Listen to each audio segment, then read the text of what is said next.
If you've never had a bank account frozen, it's important to make sure that when you're going offshore, you don't get into a situation where your bank account could be frozen. If you've already had it happen to you, you know what a pain it is. So in this video, I'm going to talk about how to avoid having a frozen account and how to resolve it if that ever happens to you.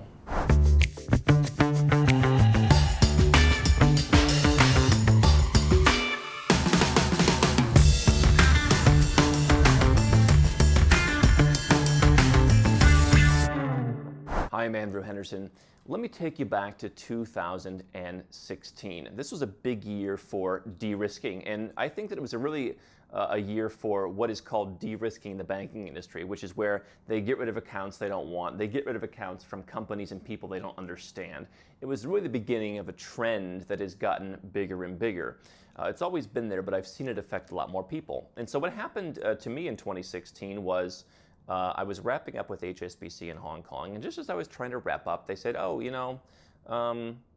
we don't really know what's going on with your account, so you can move money to yourself, but we're just going to kind of suspend some of your features. Please come into one of our locations and resolve it. And not being in Hong Kong, that was frustrating. Tried to resolve it over the phone, and just really slow, really efficient in customer service, which is why I talk about HSBC as being the world's worst bank, and why you should never put your offshore company account with them. That eventually got resolved. Another situation was happening with some people I knew, and even I got roped into this, in Latvia, where in 2016, the US government was sitting on the Latvian government to sit on the Latvian banks, to sit on their customers, because sanctioned Russians had been believed to be banking in Latvia. And so Latvia was also freezing a lot of accounts. Here's how this account freezing process works. There's generally two types of account freezing. There's more of an inquiry phase where the bank will temporarily suspend your access to your funds, and they'll say, send us an invoice for that last transaction, send us a contract, what's going on, explain this transaction to us, or explain this series of transactions.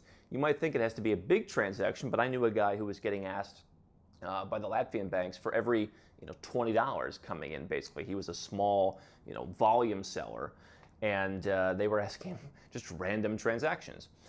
The second phase is we're sending your account to the government or to the police to be reviewed. That's where it moves beyond the bank and it moves into the hands of the government. And so fortunately, I haven't really seen much in that realm. But what I can tell you is if you get into that first phase where a bank asks you for documentation, you always want to provide that documentation. It is common, and it may not be common where you're from. Being from the US, I never had a bank say, hey, can you send us a contract?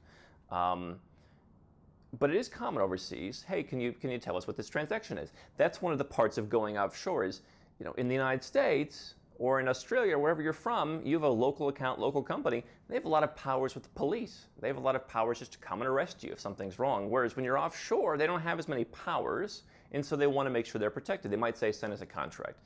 At that point, your account isn't necessarily frozen. If you refuse to send a contract, or if you continually get payments that they're worried about, or if you're getting payments from, quote unquote, third world countries or countries that are on the bank's restricted list, then you might have an issue where they will say, hey, we're going to suspend your account.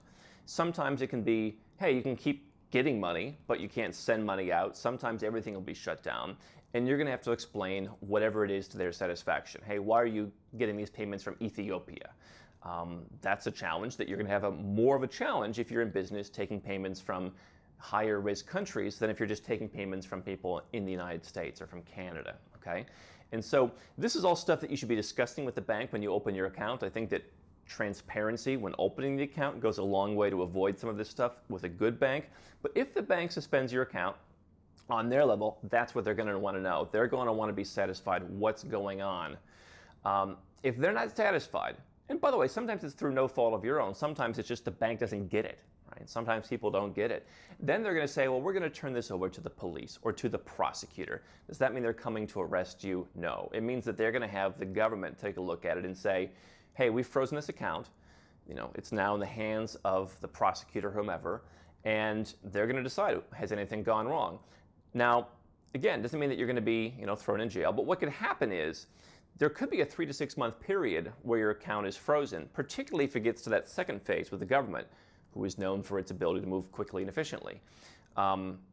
So here's a couple things that I suggest that you do if you want to avoid this. Number one, you want to be transparent with the banks you're dealing with. If you're getting payments from people in Ethiopia, for example, or Colombia, or places that may not be comfortable for them, be upfront with them going in, and or find a bank that's a better fit. So if I'm going to be sending payments within the Middle East or within North Africa, I'm probably going to want to go and find a bank in Dubai or somewhere in that part of the world that understands that part of the world more and is more accepting of it as part of the normal course of business, rather than a bank, let's say, in Singapore or the United States, where they're going to look at Egypt and freak out. Okay, so preparation and being transparent when you go in. Another thing that I always tell people is have multiple bank accounts, have a redundancy. This is one of those things that you might not know about or think about or even understand why I'm saying it unless you have seen this industry up close. And when I tell people, hey, we're going to set up 2 or 3 different accounts for your company, they say, like, why can't I just have one? Well, because what happens when the next situation like a Latvia comes in where everybody's being harassed who has a bank account there? Maybe they freeze your account, maybe they limit it, and you want to have other accounts that you can use. It doesn't mean that there's anything wrong with you or your business. It doesn't mean I'm telling you that you're going to do something wrong. It's just saying who knows what can happen in this international world, so have redundancies. The third thing to do is to always be prepared with your books and to run a tight ship. Remember when I said that you can avoid the second, more draconian phase of bank account freezing by simply convincing the bank with documentation, hey, what I'm doing is okay, here's the paper trail, here's the contract, here's the invoice, here's what this money is for, and it's not a problem. That requires you to be organized. And what I see is sometimes people come offshore, they're a bit disorganized in their home country and they can get away with it. You're going to need to step up your level of organization when going offshore. That means keeping clean contracts. If you have kind of wimpy contracts, I've personally learned you want those to be beefed up, because we're talking about different countries. We're talking about international. This is offshore. So you want your contracts to be well done. You want your invoices to be professional. You want to keep everything. You want to keep dates. You want to have quality bookkeeping.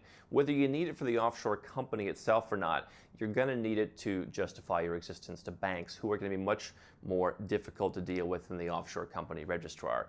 If you follow those steps, you'll be on a good track to avoiding and easily dealing with any bank account freezings.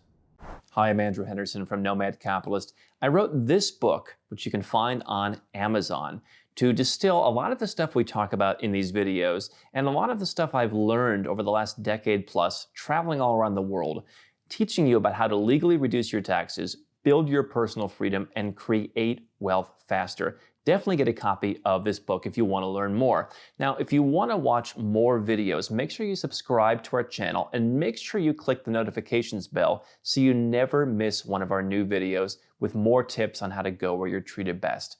And if you're already a 6- or 7-figure entrepreneur and you'd like to put these strategies in place for yourself, go to nomadcapitalist.com and learn about how I can help you.